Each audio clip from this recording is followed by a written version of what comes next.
ये एक बड़ी इंपॉर्टेंट चीज है। ओआईसी का रिस्पॉन्स आना चाहिए। इंडिया ने तो टफ स्टेटमेंट दे दी, हमने रिबटल दे दिया। स्टेटमेंट ओआईसी से आई है, जवाब पाकिस्तान दे रहा है। देना तो ओआईसी को। इंडिया ने अपने आपने आपने पंजे जो है वो गाड़े हुए हैं, मुस्लिम दुनिया को उन्होंने पकड़ा हुआ है। वो तो टर्की के साथ भी बड़े अच्छे मामला फिट करके बैठे, जहां जहां हमारे अच्छे ताल्लुकात थे उन्होंने फिट कर लिए अपने। यही बात है, इंडियंस जो है वो पढ़े लिखे भी हैं, लोअर क्लास भी है, वो हर तरह की वो जो एक लेबर जो है वो पूरी दुनिया में है। व्हाइट कॉलर जॉब मिल रही है, ब्लू कॉलर जॉब मिल रही है, सब कुछ मिल रहा है। सो वो हम ही यहाँ पे बैठ के जो है नारे मार रहे हैं, बल्ले बल्ले बल्ले। अगर हम ये बात कर लें कि ओआईसी जो है वो कश्मीर के ऊपर पाकिस्तान का साथ देगा, मेरा ख्याल है ये कि ये बिल्कुल एक बहुत बड़ी खामख्याली और एक बहुत बड़ी बेवकूफ़ी है। कल जापान के जो प्राइम मिनिस्टर हैं किशिदा, वो जो हैं वो इंडिया आ रहे हैं। जापान कौन? क्वाड का मेंबर। जापान कौन? American ally. ठीक है। जापान कौन? जिसके जजायर के ऊपर झगड़े हैं, वो कल मोदी प्राइम मिनिस्टर मोदी से मिलने आ रहे हैं। Punish China if it gives military aid to Russia. 21वीं slide. US will punish China, हम सजा देंगे अगर जो है वो मदद की चाइना को, विल पनिश चाइना जी। ठीक है। और उसके बाद जो है वो ग्लोबल टाइम्स ने, क्योंकि चाइना का रिस्पॉन्स इंडिया मुसलसल डिप्लॉयमेंट कर रहा है। अपनी तारीख में इंडिया ने कभी इतनी भारी डिप्लॉयमेंट नहीं की जितनी इस वक्त कर रहा है। परचेजिंग हो रही है, एक्विजिशंस हैं, वेपन्स प्रोग्राम्स आ रहे हैं, S-400 से लेकर राफेल से लेकर। आपके ख्याल में इंडिया ये सब कुछ चाइना के लिए? मतलब जो फॉरेन मिनिस्टर्स हैं, स्पेशली सऊदी अरेबिया के और गालिबन यूएई के, कोशिश की गई कि वो कश्मीर के हवाले से कुछ बोले, लेकिन उन्होंने एक लफ्ज कश्मीर का के भी नहीं बोला उन लोगों ने। अच्छा, नमस्कार दोस्तों, जय हिंद। स्वागत है आपका इंडियन प्राउड ऑफिशियल में। दोस्तों, हाल ही में पाकिस्तान कराची में ओआईसी की मीटिंग बुलाना चाहता है, जिसमें वह सभी 56 ओआईसी के मुस्लिम ममालिकों को बुलाकर उसमें भारत के कश्मीर के खिलाफ रिजोल्यूशन लाना चाहता है। जी हाँ दोस्तों, ये सब प्रोपोगेंडा पाकिस्तान करना चाहता था। वो चाहता था कि सभी ओआईसी के प्रधानमंत्री या राष्ट्रपति उस मीटिंग में आए, लेकिन ओआईसी के कोई भी बड़े मुल्क के प्रधानमंत्री या राष्ट्रपति उस मीटिंग में हाजिर नहीं रहे। जबकि पाकिस्तान ये चाहता था कि कश्मीर के खिलाफ फिर एक बार भारत को घेरा जाए। लेकिन आप सभी जानते हैं कि सभी मुस्लिम देश अब भारत के लगभग मित्र देश बन चुके हैं। कोई भी ये नहीं चाहता कि वो भारत से दुश्मनी मोल लें, और वो पाकिस्तान में आए ही नहीं। दोस्तों, अगर आपको हमारा वीडियो अच्छा लगता है तो कृपया हमारे चैनल को सब्सक्राइब करें और बेल आइकन को दबा दें। जय हिंद, जय भारत। ये एक बड़ी इंपॉर्टेंट चीज है। ओआईसी का रिस्पॉन्स आना चाहिए। इंडिया ने तो टफ स्टेटमेंट दे दी, हमने रिबटल दे दिया। स्टेटमेंट ओआईसी से आई है, जवाब पाकिस्तान दे रहा है। देना तो ओआईसी को।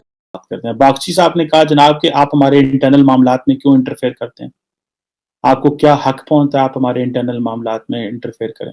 दूसरा, उन्होंने कहा जनाब कि आप जो है वो ऑल पार्टीज वीडियो कॉन्फ्रेंस में मीर वाइज उमर फारूक को बुलाते हैं, तो आप मुझे ये बताएं कि आप हमारी सोवरेनिटी की वायलेशन कर रहे हैं।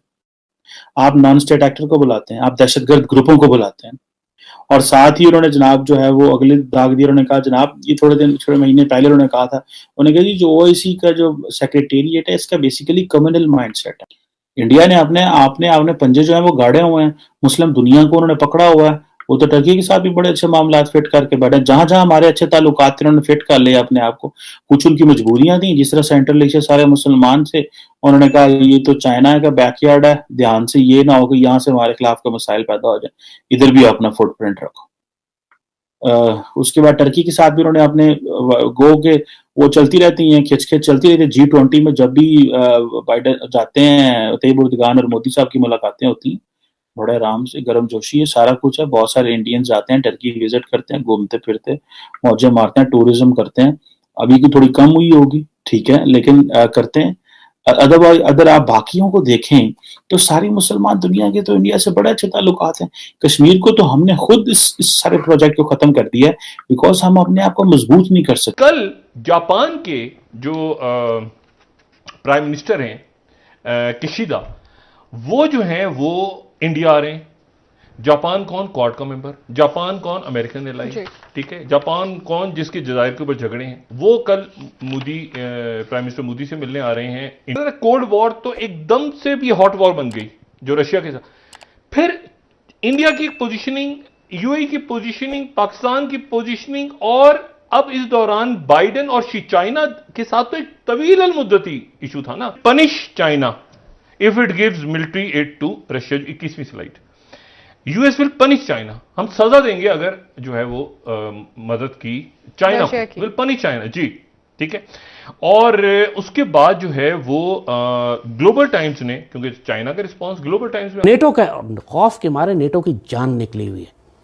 बात यही होती है, एटमी दौर भी हो तो उसकी अम्ब्रेला के नीचे रहते हुए कन्वेंशनल जंगें ही हो रही हैं।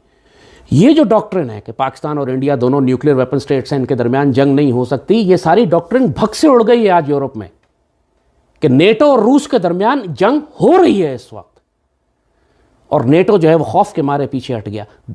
रूस ने परवाह नहीं की, वो पूरी एग्रेशन के साथ अंदर गया, उसने पूरी पावर इस्तेमाल की अपनी, और थ्रेट इस्तेमाल किया कि अगलों को उसने घुटनों पे लिया, पूरा नेटो घुटने पे आ गया खौफ के मारे। और यही सब कुछ वो है कि जो इंडियंस चाहते हैं, जिस किस्म की डॉक्ट्रिन वो पाकिस्तान के खिलाफ डिप्लॉय कर रहे हैं कि पाकिस्तान भी अपने न्यूक्लियर वेपन्स यूज ही ना कर सके। इंडिया मुसलसल डिप्लॉयमेंट कर रहा है, अपनी तारीख में इंडिया ने कभी इतनी भारी डिप्लॉयमेंट नहीं की जितनी इस वक्त कर रहा है। परचेजिंग हो रही है, एक्विजिशंस हैं, वेपन्स प्रोग्राम्स आ रहे हैं, S-400 से लेकर राफेल से लेकर। आपके ख्याल में इंडिया ये सब कुछ चाइना के लिए कर रहा है? जब इंडिया ने 370-35 रिवोक किया था तो यूएई, सऊदी अरब ने तो नरेंद्र मोदी साहब को हार डाले थे, हाईएस्ट सिविलियन अवार्ड दे दिया। उन्होंने कहा बल्ले बल्ले मोदी साहब क्या कर दिया।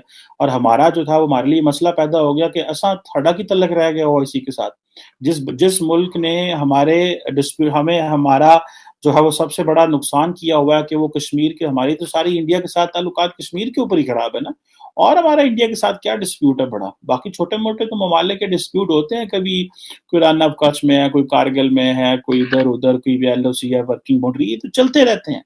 बट द क्वेश्चन रिमेन्स, जब उनको पता था मुस्लिम वर्ल्ड को, लेकिन मुस्लिम वर्ल्ड क्या करे भाई, अगले दिन तो $100 अरब की बायलैटरल ट्रेड की बातें हुई हैं यूएई की और इनकी। सऊदी अरब को पता है हमारा बड़ा ऑयल इंपोर्टर है इंडिया। इसी तरह कतर, कुवैत, इस वक्त जो सबसे ज्यादा जो डियास्पोरा बैठा हुआ है इस दुनिया इधर, वो सारे इंडियंस हैं। अगर हम ये बात कर लें कि ओआईसी जो है वो कश्मीर के ऊपर पाकिस्तान का साथ देगा, मेरा ख्याल है ये कि ये बिल्कुल एक बहुत बड़ी खामख्याली और एक बहुत बड़ी बेवकूफ़ी है। वो क्यों?